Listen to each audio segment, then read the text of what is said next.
로마서 1장 18절에서 25절입니다. 함께 읽겠습니다. 하나님의 진노가 우리로 진리를 만난 사람들의 모든 거하지 않음과 우리에 대하여 하늘로부터 나타나니 이는 하나님을 알만한 것이 그리스도의 보이라. 하나님께서 이를 그에게 보이셨느니라.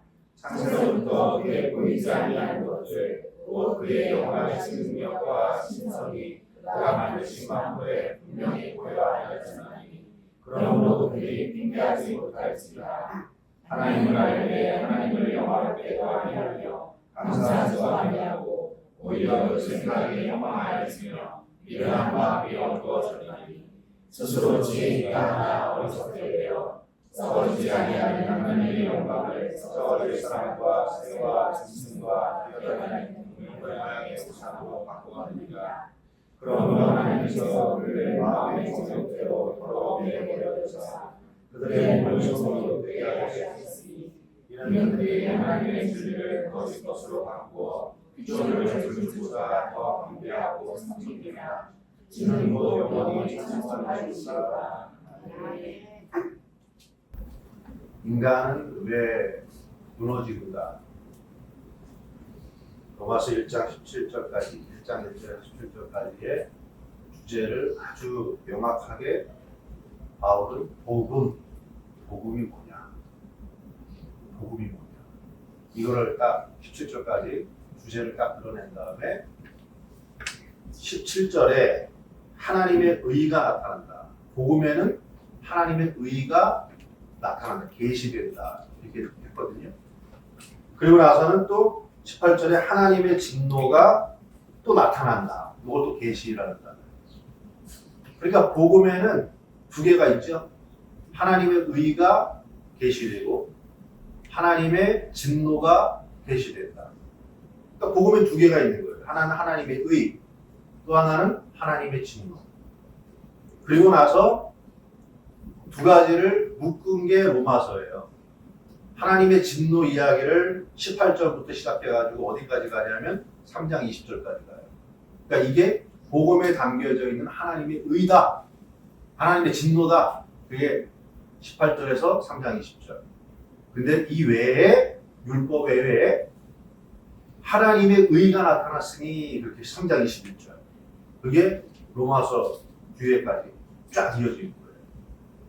그러니까 복음은 하나님의 의가 뭔지를 알아야 되고 하나님의 진노가 뭔지를 알아야 된다. 이 두 가지를 딱 드러내놓은 다음에 하나님의 진노 이야기를 시작을 하는 거예요. 여기 18절에 하나님의 진노가 불의로 진리를 막는 사람들의 모든 경건하지 않음과 불의에 대하여 하늘로부터 나타난다.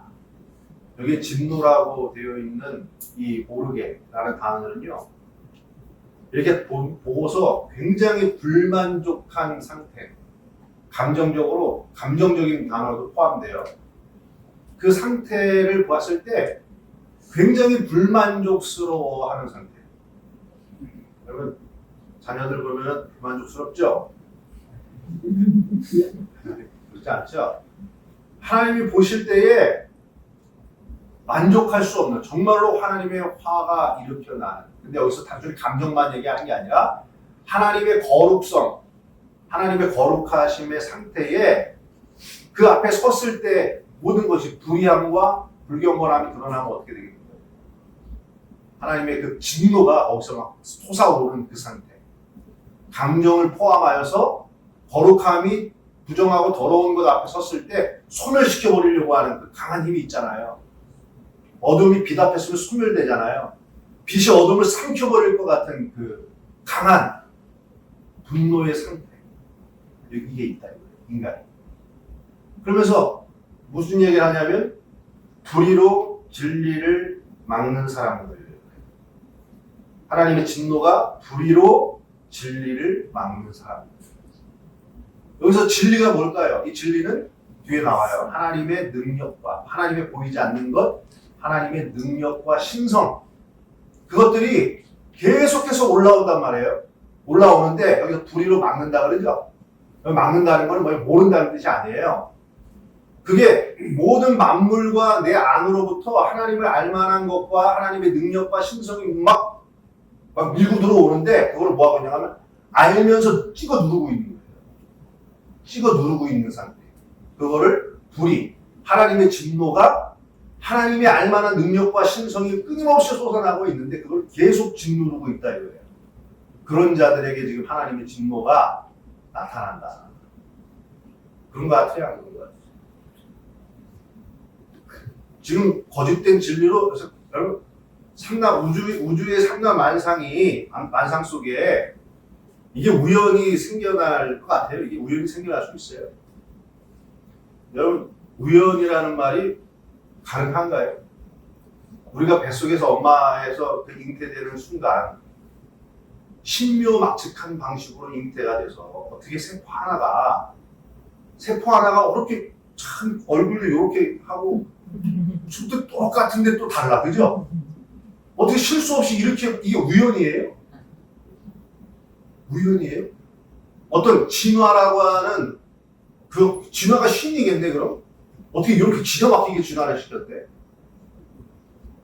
분명 이게 무엇인가 규칙대로 설계가 되어 있어요. 예를 들어서 길을 가다가 여러분 길을 가는데 10m마다 이렇게 나무가 하나씩 심겨져 있어요.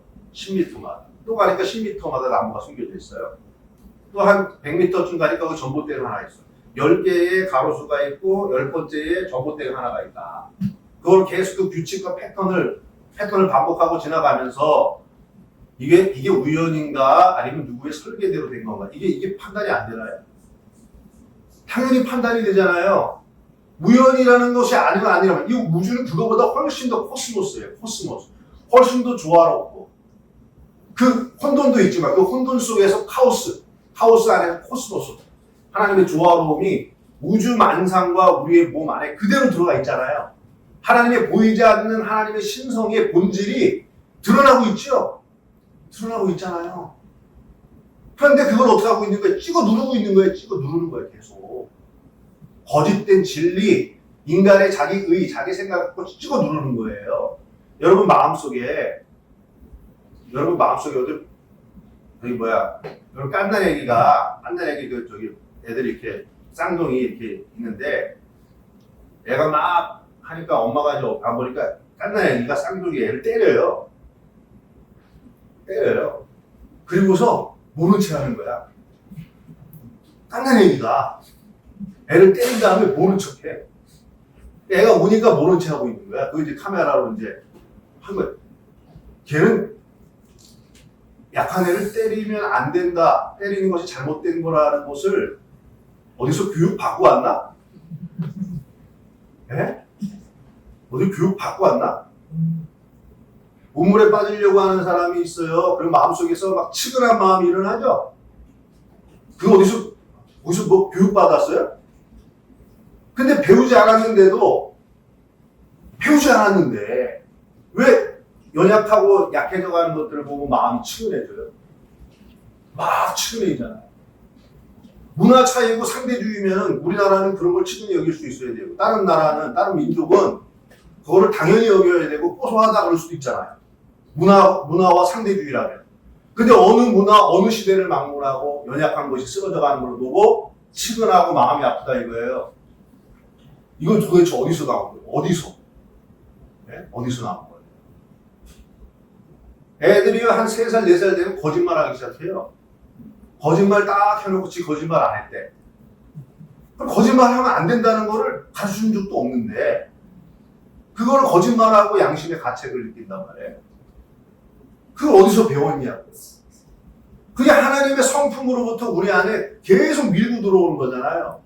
여러분 양심이 계속 뭐 얘기하죠? 다 숨기고 살아도 혼자는 알잖아요. 내가 나쁜 놈인지 아닌지. 속에서 계속 밀고 들어오는데 우리 어떻게 합니까? 내 양심을 계속 찍어 누르고 있단 말이에요. 그게 불이라. 내 의를 가지고 찍어 누르든 어떤 잘못된 철학과 사상과 사조를 가지고 끊임없이 하나님의 당신의 나타나심을 계속해서 찍어 누르고 있다 이거예요. 그런데 안다 그랬어요? 모른다 그랬어요? 알고 있는데 찍어 누르고 있다 이거예요. 이게 불의로 진리를 막는 자들을 향한 하나님의 지금 뭐냐면 진노다 이거예요. 진노. 그리고 나서 뭐라 그러느냐? 진리로 막는 사람들의 두 가지를 얘기해요. 불의로 진리를 막는 사람들의 모든 경건치 않음과 불경건과 불의에 대하여 하나님의 진노가 나타나고 있다. 또 보면 또 불경건이라는 단어가 나왔어요. 그러니까 하나님의 진노가 왜 파생되느냐? 인간의 불경건과 불의예요. 여기서 말하는 불경건은 뭐냐? 여기 보면 21절에 하나님을 알되 하나님을 영화롭게도 아니하며 감사하지도 아니하고 오히려 그 생각이 허망하여지며 미련한 마음이 어두워졌나니. 그러니까 불경건, 불의로 지금 하나님을 아는데 찍어 누르고 있죠. 찍어 누르니까 그 다음에 이제 뭐 진짜 본질이 나. 불경건은 뭐냐면 하나님을 알아요. 아는데 하나님께 영광 돌리지도 않고 감사하지도 않고 그래요. 감사하지. 왜 누구한테 누가 주인이니까. 내가 주인이니까. 여러분 감사 쉬워요, 어려워요? 누군가한테 여러분 감사합니다 잘 안 하는 사람들 있죠? 감사합니다를 못해. 왜냐하면 그 공로와 업적이 그 사람의 것이고 나는 공로와 업적이 없는데 그걸 받아들일 수밖에 없다는 자신의 한계, 상대방의 위대함을 높이는 게 뭐예요? 그게 감사하잖아요. 근데 감사하지 않는다는 건 뭐예요? 내가 지금 생명을 가지고 나온 거, 내가 마시는 공기와 이 자연과 모든 상담만상 속에서 은혜를 경험하고 있는데 그거를 주신 분에 대해서 감사하지 않는다? 그 존재를 무시하는 거죠. 인정하지 않는 거죠. 그러니까 여기 굉장한 얘기가 나와요. 불경건의 본질이 여러분 감사하지 않는 거예요. 감사할 줄 모르는 거예요. 그 안에 굉장한 교만이 있는 거예요. 받아도 이건 내가 자격이 있으니까 받은 거야. 이건 원래 내가 할 수 있는 거야. 뭘 네가 주인이야? 내가 주인이지. 그게 바로 지금 뭐냐? 불경건. 하나님보다 누구를 높이는 거예요? 자기 자신을 지금 높이고 있는 상태. 하나님을 존귀히 여기지 않는 상태에 다 못하게 돼요. 그러니까 지금 내가 태어난 것도 그냥 우연히 태어난 거지 뭐. 내가 잘나서 태어난 거지. 내가 지금까지 나이 먹고 살아온 것도 다 내가 열심히 산 덕이지. 지가 뭐 맨날 산소를 만들어냈나? 지가 스스로 태어났나? 지가 뭐 오장육부 지가 만들었나? 근데 다 내가 한 거고 내 거다 이거 내 거. 그러니까 나를 이 땅에 나라고 하는 이 결과를 있게 만들었던 최초의 원인에 대해서 아예 찍어 누르고 있는 상태예요. 그러니까 나지 나. 주인은 뭐가 되겠어? 나밖에 안 되는 거예요. 그러니까 생각이 허망해지고 공허해지고 그러다가 결국 뭐냐면 대상을 바꾸는 거예요. 대상을 바꿔요. 그 무상으로 바꾸는 거예요. 동물과 새와 짐승, 어떤 눈에 보이는 형상으로 내가 경배해야 될 대상을 바꿔가지고 그것들을 경배하고 섬기느니라. 경배와 섬기다 예배한다는 거지. 그것들을 예배한다. 그러니까 무엇인가를 영광을 하나님께 돌려야 될 존재로 만들어진 인간이 하나님께 영광 돌리지 못하고 감사하지 못하니까 그거를 썩어 없어질 금수의 것들로 바꿔놓는 거예요. 그래가지고 그거를 최고의 가치로 여기는 거예요. 그게 돈이에요, 돈. 돈, 성공, 명예. 이거를 최고의 가치로 여기면서 그걸 섬긴대요. 섬기는, 여러분, 돈을 위해서 일하다가 돈의 노예가 돼버려요. 성공을 위해서 하다가 성공의 노예가 돼버려요. 그렇게 완전히 바보 인간의 어떤 가장 처참한 모양으로 망가져 가는데 하나님의 진노가 어떻게 나느냐? 그들을 그 가운데에 걸어두셨느냐. 파라디돈 넘겨줬다. 그냥 거기에 내버려뒀다. 그냥 망해서 망하는 길로 가도록 내버려뒀다. 하나님이 뿔 따고 나가지고 한 대 때린다가 아니라요. 그냥 내버려두셨다는 거예요. 이게 하나님의 진노. 이게 3장 20절까지 쫙 나와요. 그러나 더 위대한 하나님의 의가 나타났으니 이게 3장 21절. 바로 복음, 예수 그리스도로 말미암는 하나님의 은혜에서 나오는 의, 그 의의 얘기를 펼치셔서 결국 하나님의 진노는 그 진노가 목적이 아니라 그 진노 받을 수밖에 없는 인간에 망할 수밖에 없는 인간을 하나님의 의로 구원해 내시겠다는 하나님의 의가 나가는 방향으로 흘러간다. 그러니까 여러분 지금 우리 머리 위에 하나님의 진노가 머물러 있는 거예요. 내 머리 위에. 나를 내버려 두는 거예요. 이 상태로 가면. 그러다 어떻게 된다고요? 하나님의 진노 나를 그냥 내버려 두는 거예요. 근데 거기에서 하나님의 그리스도 예수의 은혜를 발견하는 사람은 그 진노에서 거두어져 하나님의 은혜 아래로 삶이 바뀌게 되는 것입니다. 그 되시기 바랍니다. 하나님, 모든 사람들은 죄를 범하였고 모든 이에게 하나님의 진노가 머물러 있음을 우리가 보게 하여 주옵소서. 하나님을 알만한 것이 있음에도 그 진리를 찍어 누르면서 자기의 의를 높이고 감사치 아니하고 자기만 숭배하는, 그래서 결국은 돈과 이 세상의 노예가 되어버리고 마는 이 썩어질 더러운 이 세상 속에서 우리가 하나님의 의를 발견하게 하시고 그 하나님의 의가 예수 그리스도의 십자가와 부활의 능력에서 나타났음을 보게 하시사 그 진노에서 벗어나 하나님의 의, 하나님의 은혜 아래 거하는 자들로 변화되게 하여 주옵소서. 예수님의 이름으로 기도했습니다.